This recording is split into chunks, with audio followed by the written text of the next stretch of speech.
Since meeting Zhou Fan, my mood has been getting better and better, and I have become more and more bold when teasing Zhou Fang. Under my direct offensive, Zhou Fang quickly lost her armor and obediently called me girlfriend. My brother Lin Chen looked happier than me. He said that Zhou Fang was a bad kid since he was young, and he didn't know how many times he bullied him when he was a child. Now, he has become the brother-in-law of that kid. Let's see if he dares to say anything in the future. After Zhou Fang and I expressed our feelings to each other, the Chen family also lost their temper, as I imagined. But what I didn't expect was that the way they came up with was to let Lin Yan hook up with Zhou Fang. At this point, Lin Yan still couldn't get her identity right. She confidently promised the Chen family. She said that she and Zhou Fang were childhood sweethearts and had an arranged marriage. As long as she became the young lady of the Zhou family, the Chen family would have a good life. Naturally, the Chen family couldn't let go of this rich son-in-law, so they hurriedly began to package Lin Yan and create opportunities for her to meet by chance. Chen Daiqiang created opportunities for encounters by faking Zhou Fang's money, and then let Lin Yan contact him under the pretext of seeing a doctor, and then took him down in one fell swoop.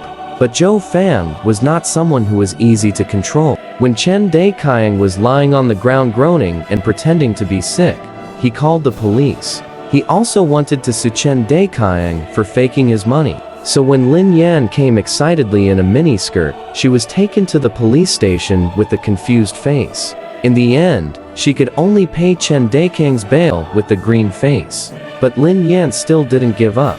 She stood in front of Zhou Fang with tears on her face, crying to him about her unhappiness, blaming the Lin family's cruelty and my interference. At the end, she asked him expectantly if he remembered their childhood. Zhou Fang listened to her babble for a long time, and finally gave her a straight look, and said coldly, "Do you want to talk about the time when you stole things when you were a child, and I reported you and Uncle Lin beat you with the cane? Or do you want to steal my toys, and I beat you so hard that you—" Lin Yan's expression stiffened instantly. Zhou Fang waved his hand impatiently. "Go away. You're so ugly." I almost laughed to death listening to all this in the car. No wonder my brother always said that Zhou Fang was vicious and mean. He never acted like this in front of me, but today I saw it. After being frustrated, Lin Yan did not give up.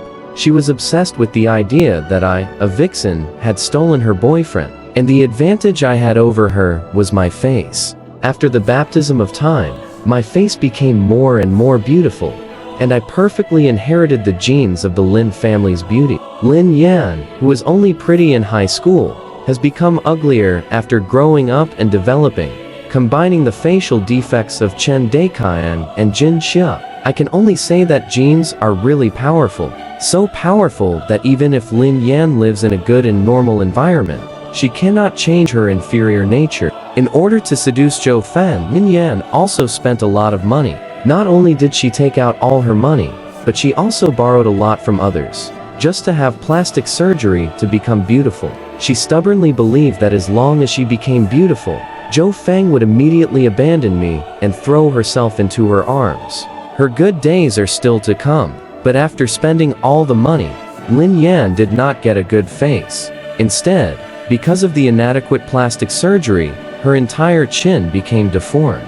Now, Lin Yan has completely torn her face with the Chen family. After all, without her appearance and money, she has no value for the Chen family to use. The Chen family finally exposed its ugly face. The conflict between them reached its peak after Chen Daiqiang's son was put in jail. I'm not surprised at all by this result. The Chen family's doting on their son is simply outrageous. In their eyes, everything must give way to their precious son, even if their son is 1.5 meters tall, weighs 150 kilograms, is uneducated, and swears. The cause of the incident originated from a simple picnic. When the school organized a team building, everyone was asked to bring some food. Chen Delong didn't bring any, so he wanted to grab others. Others didn't give him, so he beat them up, and the student was seriously injured. The parents of the beaten student were naturally not happy. Not only did they ask the Chen family to pay for the medical expenses, but they also sent Chen Delong to the police station and labeled him a juvenile offender. The Chen family sold their house, but it was not enough to pay for the compensation. So Chen Daiqiang set his sights on his own daughter again. If he could sell his daughter once, he could sell her a second time. Although Lin Yan's face was disfigured, she was still a bachelor who was not picky. Of course, Lin Yan refused and had a fight with Chen Daiqiang on the spot. In a fit of anger, she found a boyfriend and eloped. Chen Daiqiang couldn't oppress Lin Yan, so he turned his attention to his wife. He thought that if he lost his wife, he could remarry, so how could his son be more important? Jinxia was also confused, and she obediently followed Chen Daiqiang's name and divorced him. Then he borrowed a lot of money in his own name to fill the gap, and also borrowed a lot of money from relatives. After Chen Delong came out of the juvenile detention center, he didn't learn his lesson. He didn't go to school anymore, and played games at home every day. Chen Daiqiang couldn't stand it, so he went out to hide for a while. He left his wife, who owed a lot of debts, and raised his son alone. The two of them couldn't pay off their debts, became deadbeats, and lived by selling rags every day. Chen Daiqiang did come to me again and threatened me that if I didn't support him, he would not let me live. Well, unfortunately, he only had the energy to make threats. When he saw my bodyguards, he became cowardly and kowtowed on the ground to beg for mercy. This kind of person will only vent his anger on his wife and children. If he is really asked to do something, he really doesn't have the courage. Chen Daiqiang went back in disgrace and vented all his resentment on his wife Jinxia. Jinxia may not be able to bear it anymore, so she stabbed Chen Daiqiang on the spot. The final result was that Chen Daiqiang was disabled and Jinxia was sent to the police station, and their precious son Chen Delong, because he was a minor, could only live on a little minimum living allowance. So far, the family has fallen apart. I don't need to do anything.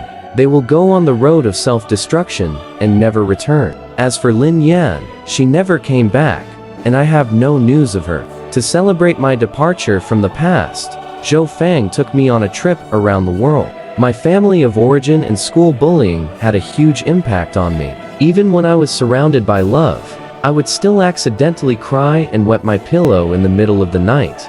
I dare not imagine what fate would have been waiting for me if I had not been found by the Lin family. Fortunately, God had mercy on me and gave me a good ending. I have parents, a brother, and a boyfriend who love me. Nothing could be luckier than this.